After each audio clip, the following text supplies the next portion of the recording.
This is Ed. Welcome to another Windows Insider video. I thought I'd make a video based on the questions that I've been getting. How do I rename my desktops, or how do I get the new this, or how do I do that, etc.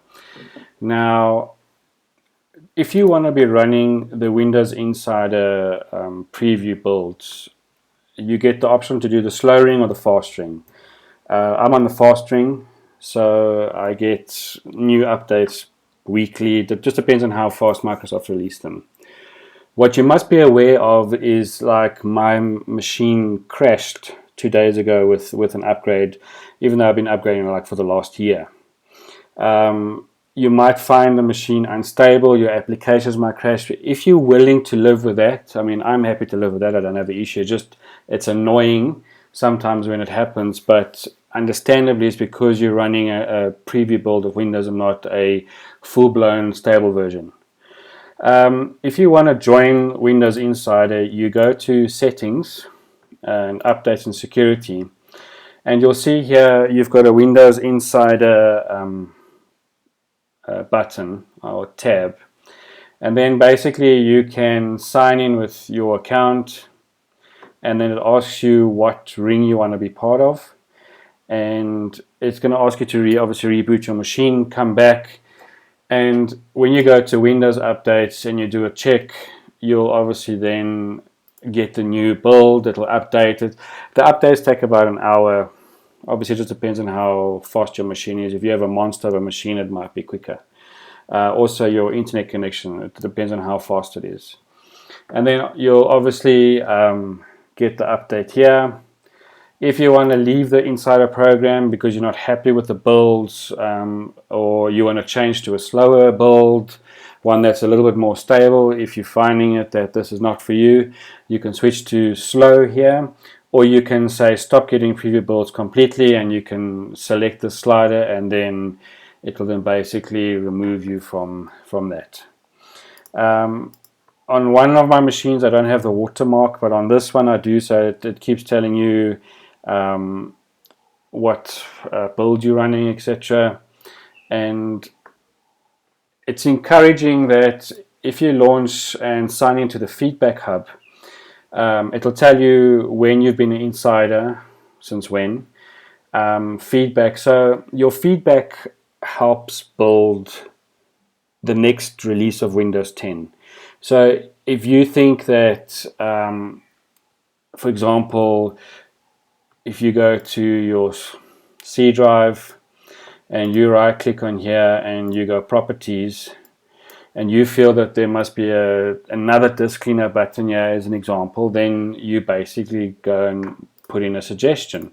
So you go to feedback, you go add feedback, and you basically say whatever you want to say, additional button for whatever. Then you can go and choose, you can say it's a suggestion, so you can go and choose where it's applicable. Then you click next, and it will obviously give you some suggestions, and you can just go to finish. If you encounter an issue, so for example, you can say green screen on update 19587, for example. You can say a problem, it was with Windows updates. I click next.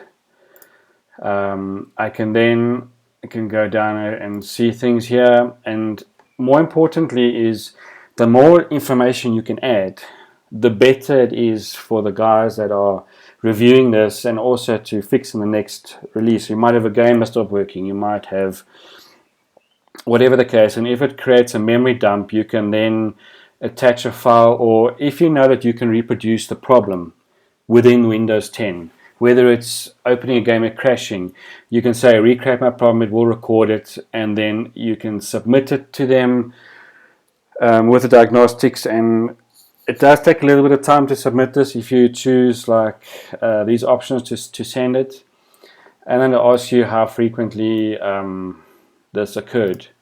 So this is how you're going to build the next version of Windows 10. If you're going to sit and complain about Windows 10 and not give feedback, then unfortunately you're going to be stuck because nobody's going to hear your opinion.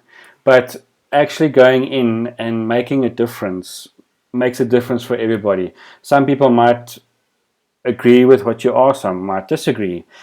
You might experience a problem, but 50 other people experience the same problem, so they join together, and Microsoft can pick up a trend and see this is where the problem is, that's where the problem is, this is a compatibility issue because of X, whatever. So that is how you can be part of the Windows inside a program. Like I said, at any given time you can opt out completely and leave.